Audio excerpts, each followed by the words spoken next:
Hello everyone. तो कैसे हैं आप लोग? उम्मीद आप लोग काफी अच्छे होंगे। तो स्वागत है आपका हमारे यूट्यूब चैनल फ्रेंड्स। आज हम के एक और नए वीडियो के साथ एक और लेक्चर से बात करने वाले हैं क्लास 12 की लेसन नंबर 1 जिसका नाम है शीत युद्ध का दौर। फुल एक्सप्लेनेशन वाला है विद नोट्स के साथ। और हाँ, आप लोगों को बता दूं कि इससे पहले हमने 2 लेक्चर वीडियो जो है कंप्लीट कर लिया है और आज का जो हमारा लेक्चर वीडियो है लेक्चर वीडियो 3rd होने वाला है। अगर आप लोगों ने 2 लेक्चर वीडियोस नहीं देखा है तो जल्दी से इस वीडियो को डिस्क्रिप्शन बॉक्स में जाए, वहां पर आपको उन सभी वीडियोस की वीडियो लिंक देखने को मिल जाएगी। पहले आप उन 2 वीडियोस को देखिए, उसके बाद ही आपको आगे बढ़ना चाहिए ताकि आपको अच्छे से बेहतर तरीके से सारी चीजें क्लियर हो जाए। तो ज्यादा टाइम वेस्ट ना करते हुए स्टार्ट करते हैं आज की वीडियो। लेकिन उससे पहले अगर आप लोग हमारे चैनल में नए तो प्लीज चैनल को सब्सक्राइब करके बेल आइकन को ऑन कर ले ताकि आने वाली जितनी भी न्यू वीडियोस है उन सभी की नोटिफिकेशन आप लोग तक पहुंच जाए। और हाँ फ्रेंड्स, हमारे चैनल पर और भी बहुत सारी इंफॉर्मेटिव वीडियोस जो है आती रहती हैं, बीए से रिलेटेड भी आती रहती है। तो आप लोग प्लीज हमारे चैनल पर विजिट करें एंड सब्सक्राइब करके हमारे नोटिफिकेशन को ऑन कर ले ताकि जितनी भी हमारी वीडियोस अपलोड हो, जो भी इंफॉर्मेशन मैं दूं वो आप लोग तक पहुंच जाए। तो ज्यादा फार्म ना बढ़ते हुए स्टार्ट करते हैं आज की वीडियो।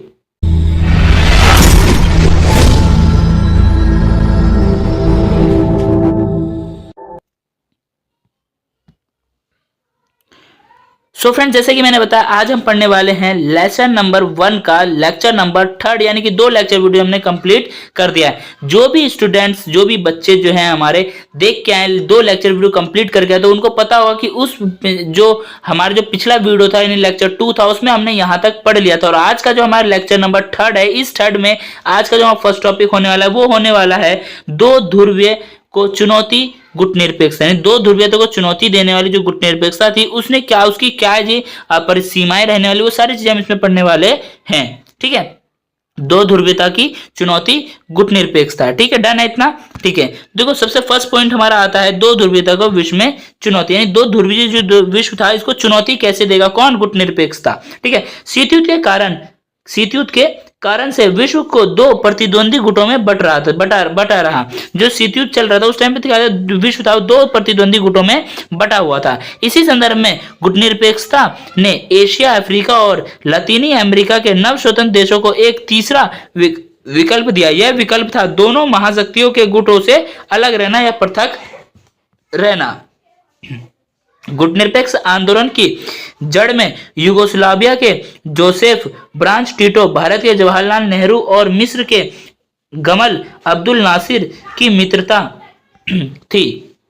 डन, यानी निरपेक्षता की जो आंदोलन था ना, इसके जड़ में कौन कौन जो बैठे हुए थे? यूगोस्लाविया के जोसेफ ब्रांच टिटो बैठे हुए थे, भारत के हमारे जवाहरलाल नेहरू थे और जो मिस्र के थे गमल अब्दुल नासिर थे। ठीक है, इन तीनों ने सन 1956 में एक सफल बैठक की, यानी एक सफल बैठक हुई, यानी जो इसमें सक्सेसफुल हुई, जिस बैठक में जिसमें बात कर रहे थे सक्सेसफुल हुई। इंडोनेशिया के सुकरनेन और घाना के वामे एनक्रुम ने इनका जोरदार समर्थन किया। यह 5 नेता गुटनिरपेक्ष आंदोलन के संस्थापक बने। जो 5 नेता थे क्या, वो गुटनिरपेक्ष आंदोलन के संस्थापक बने या फिर कह सकते हो जन्मदाता बने। पहला गुटनिरपेक्ष सम्मेलन सन 1961 में बेलग्रेड में हुआ। जो पहला गुटनिरपेक्ष सम्मेलन था कब हुआ था? 1961 में बेलग्रेड में हुआ था। यह सम्मेलन कम से कम 3 बातों की परिणति थी। इस सम्मेलन में कम 3 बातें रखी गई थी। वो 3 बातें हमारी कौन कौन सी थी उसको देख लेते हैं। पहला हमारा आता है इन 5 देशों के बीच सहयोग। ये जितने भी जो 5 देश हैं इनके बीच में क्या, एक दूसरे के बीच में सहयोग होना चाहिए। किसी के ऊपर कुछ भी खतरा आता है तो उसकी हर मदद करने के लिए तैयार होगा। कोई देश इन पे आक्रमण कर रहा है तो उसको अपने ऊपर आक्रमण माने और उस पर करे। कोई भी देश अगर पिछड़ रहा है या फिर आर्थिक रूप से कमजोर हो रहा है तो उसकी मदद करे और भी सहयोग बनाए रहे। ठीक है, शीत युद्ध का प्रसार, जो शीत युद्ध का जो प्रसार हो रहा है, बढ़ रहा है और इसके बढ़ते हुए दायरे को कम करे। इसके बढ़ते हुए दायरे क्या करे? कम करे। अंतरराष्ट्रीय फलक पर यानी अंतरराष्ट्रीय पहुंच पर बहुत से नव स्वतंत्र अफ्रीकी देशों का नाटक नव उदय हुआ। यानी कि अंतरराष्ट्रीय फलक पर बहुत से नव स्वतंत्र देश जो थे, अमेरिका के देश थे, वो क्या हुए? अलग हुए, यानी उनका उदय हुआ। तथा 1960 तक संयुक्त राष्ट्र संघ में 17 नए अफ्रीकी देश सदस्य के रूप में शामिल हो चुके थे। यानी 1960 तक में क्या हुआ? संयुक्त राष्ट्र संघ में 17 नए जो अमेरिकी थे, अफ्रीकी देश जो थे शामिल हो चुके थे। इतना क्लियर है? ठीक है। प्रथम गुटनिरपेक्ष सम्मेलन में 25 सदस्य शामिल हुए थे। जो प्रथम जो गुटनिरपेक्ष सम्मेलन हुआ था उसमें 25 सदस्य देश शामिल हुए थे।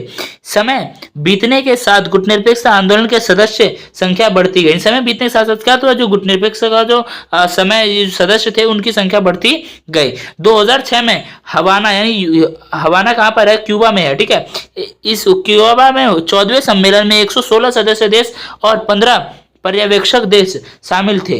ठीक है। कितने? 116 सदस्य देश शामिल थे प्लस 15 पर्यवेक्षक देश शामिल थे। महाशक्तियों के गुटों से अलग रहने की इस नीति का अर्थ यह नहीं है कि इस आंदोलन से संबंधित देश अपने को अंतर्राष्ट्रीय मामलों से अलग रखते हैं। यानी कि महाशक्तियों के गुट में शामिल ना होना, उनसे अलग रहना, इस बात का यह अर्थ नहीं है कि जो जितने भी नवस्वतंत्र देश है जिन्होंने गुटनिरपेक्षता को अपनाया है वह देश अंतर्राष्ट्रीय मामलों से अलग हो जाए, ऐसा कुछ भी नहीं है। यह तटस्थता का पालन करते हैं। ये क्या करते हैं?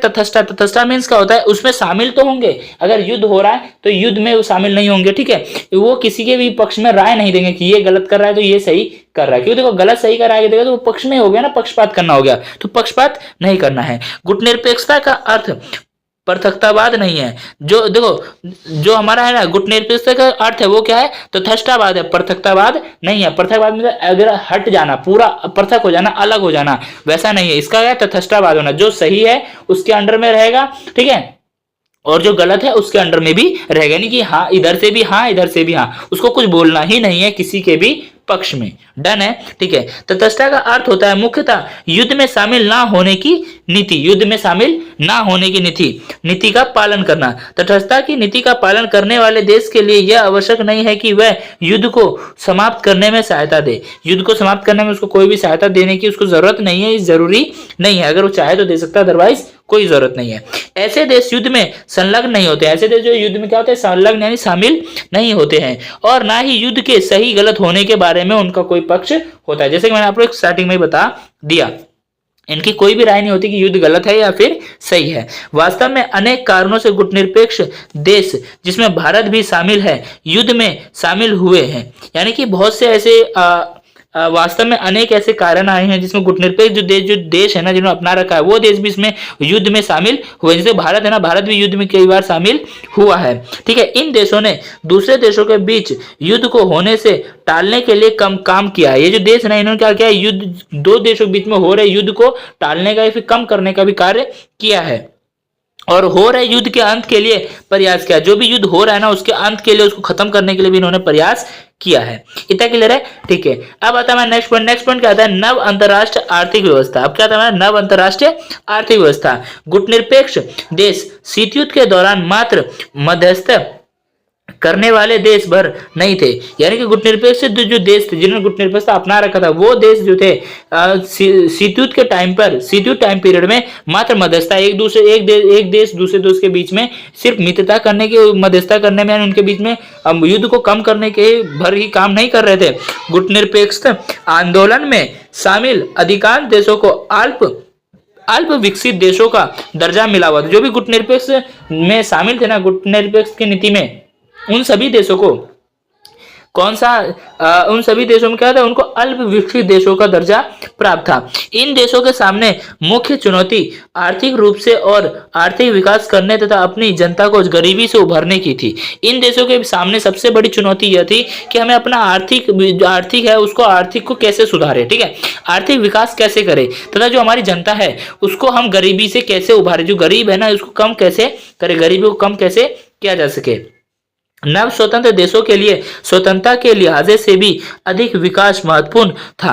यानी कि नव स्वतंत्र देशों के लिए जो स्वतंत्रता का जो लिहाजा था ना, ये अधिक विकास महत्वपूर्ण था, उनको बहुत अधिक विकास करना था। ठीक है। स्थायी विकास के बिना, इन लोगों के स्थायी विकास के बिना कोई देश सही अर्थों में स्वतंत्र नहीं रह सकता। यानी स्थायी विकास के बिना कोई भी देश सही अर्थों में जो है स्वतंत्र नहीं रह सकता, क्योंकि अगर उसके पास पैसा ही नहीं रहेगा तो किसी ना किसी ऋण लेगा। ठीक है। चलाने के लिए ऋण लेगा, और जब ऋण लेगा तो ऋण लेते रहते क्या होगा? उसके बोझ तले बोझ में दबता जाएगा, तो क्या वो स्वतंत्र हो ही नहीं सकता।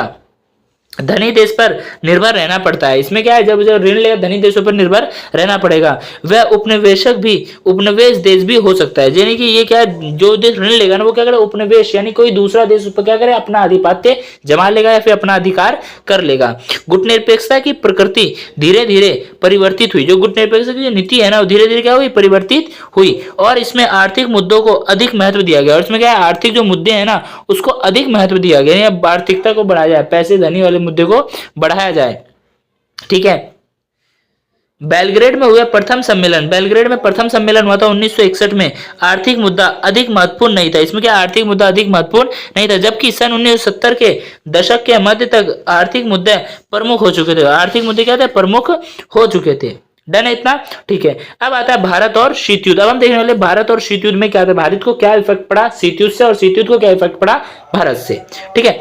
गुटनिरपेक्ष आंदोलन के नेता के रूप में शीत युद्ध के दौर में भारत ने दो स्तर पर अपनी भूमिका निभाई। यानी गुटनिरपेक्ष आंदोलन के नेता के रूप में जो शीत युद्ध के टाइम पर क्या हुआ, भारत ने दो स्तरों पर अपनी भूमिका निभाई।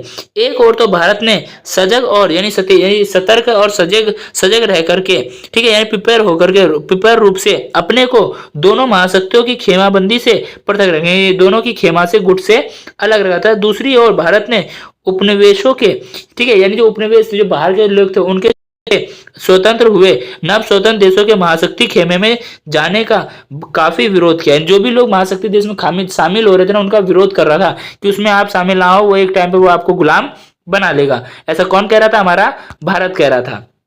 डन है। ठीक है। भारत ने, अब आता है नेक्स्ट पॉइंट क्या है, भारत ने दोनों गुटों के बीच व्याप्त मतभेद कम करने का प्रयास किया। जो दो भारत है ना उसने क्या किया, दोनों गुट जो थे महासो यूरो यूएसएसआर और यूएसए, इन दोनों गुटों के बीच में क्या हुआ, जो मतभेद था उसको कम करने का प्रयास किया, और इस प्रकार उसने इस मतभेद को पूर्ण व्याय युद्ध का रूप लेने से रोक दिया। यानी कि पूर्ण व्याय नहीं, पूरी तरीके से एक युद्ध का रूप लेने से रोक दिया। सो फ्रेंड्स, मुझे उम्मीद है आपको ये चैप्टर जो यहाँ पे समझ आया। चैप्टर जो है काफी ज्यादा बड़ा है, ठीक है, प्लस मेरी आवाज में थोड़ी प्रॉब्लम हो रही है तो उसके वजह से मैं आपको सॉरी बोलना चाहूंगा। ठीक है, बाकी जो भी मिस्टेक्स हुई हैं उसके लिए सॉरी। मैं नेक्स्ट टाइम बहुत अच्छे ट्राई करूंगा कि और बेहतर हो सके। वैसे जो हमारे नोट्स है काफी ज्यादा सिंपल लैंग्वेज में थे, काफी सिंपल वे में थे, आपको पढ़ते जाओगे आपको समझते जाएगा। कोई भी डाउट है, कोई प्रॉब्लम, प्लीज कमेंट बॉक्स में जाकर कमेंट करें, मैं पूरी कोशिश करूंगा आपके डाउट को क्लियर कर दूं। तो आज की वीडियो का यहीं पे एंड करते हैं। अब हम मिलेंगे नेक्स्ट वीडियो में नेक्स्ट टॉपिक के साथ। ठीक है, तो हमारा नेक्स्ट लेक्चर मिलेगा जिसमें कि हम सेकंड चैप्टर करने वाले हैं। ठीक है, तो आज की वीडियो में इतना ही, मिलते हैं नेक्स्ट वीडियो में नेक्स्ट टॉपिक के साथ। तब तक के लिए bye bye, thanks for watching this video.